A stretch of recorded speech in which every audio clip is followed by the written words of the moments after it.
রাসূল করিম সাল্লাল্লাহু আলাইহি সাল্লামের জানাজা কে পড়িয়েছেন? এই প্রশ্ন আমাদের অনেক ভাইয়েরা করেন যে আমাদের নবী করিম সাল্লাল্লাহু আলাইহি সাল্লামের জানাজা কে পড়িয়েছেন। মনে হয় যে খুব জটিল প্রশ্ন করে ফেলেছেন। ভাই, নবী করিম সাল্লাল্লাহু আলাইহি সাল্লামের জানাজার কোনো জামাত হয় নাই, এজন্য কে পড়িয়েছেন এই প্রশ্ন অবান্তর। তার জানাজাটা সবাই যার যার মতো ব্যক্তিগতভাবে পড়েছেন। তার লাশ রাখা ছিল, একজন একজন করে পড়ে পড়ে চলে গেছে। এখন প্রশ্ন হলো, কেন তার জানাজার জামাত হয় নাই? কেন ইমামতি করে সবাই মিলে পড়েন নাই? এর অনেক কারণ থাকতে পারে। মুহাদ্দিসিনে কেরাম, মুহাক্কিক উলামায়ে কেরাম বিভিন্ন রকমের তাদের গবেষণার ফল তারা প্রকাশ করেছেন তখনকার বিভিন্ন প্রেক্ষাপট, বিভিন্ন বর্ণনার আলোকে। তার মধ্যে একটা হলো নবী করিম সাল্লাল্লাহু আলাইহি সাল্লামের যে শ্রেষ্ঠত্ব, তার যে বড়ত্ব, তিনি যতদিন বেঁচে ছিলেন কোনোদিন তার সামনে কেউ ইমামতি করে নাই।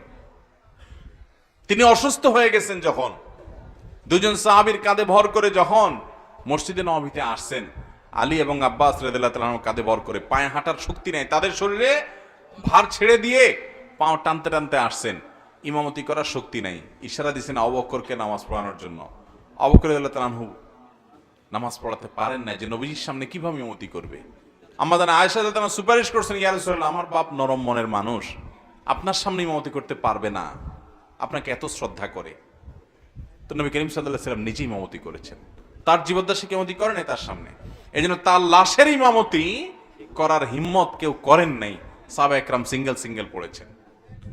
আবার অনেক উলামা একরাম, অনেক মুহাক্কিকগণ বলেছেন যে মূলত তখন খলিফা কে হবেন এটি নির্বাচন করা যায় নাই তখনও। যদি কাউকে এখন ইমাম হিসাবে নিযুক্ত করা হতো তার জানাজার জন্য, তাহলে সবাই তাকে খলিফা হিসাবে ধরে নিত, এবং তখনও যেহেতু চূড়ান্ত হয় নাই খলিফা, এটা নিয়ে ভুল বোঝাবুঝি হইতে পারতো, সেজন্য সবাই যার যার মতো জামাতে নামাজ পড়েছে।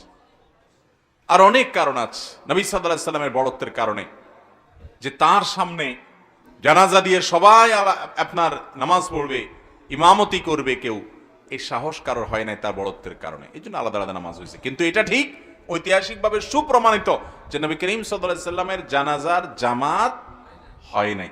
অনেকে বলে ওনার জানাজা হয় নাই, এটা ভুল। জানাজা হয়েছে, কিন্তু জানাজা হয়েছে সিঙ্গেল। কথা কি বুঝাতে পারছি?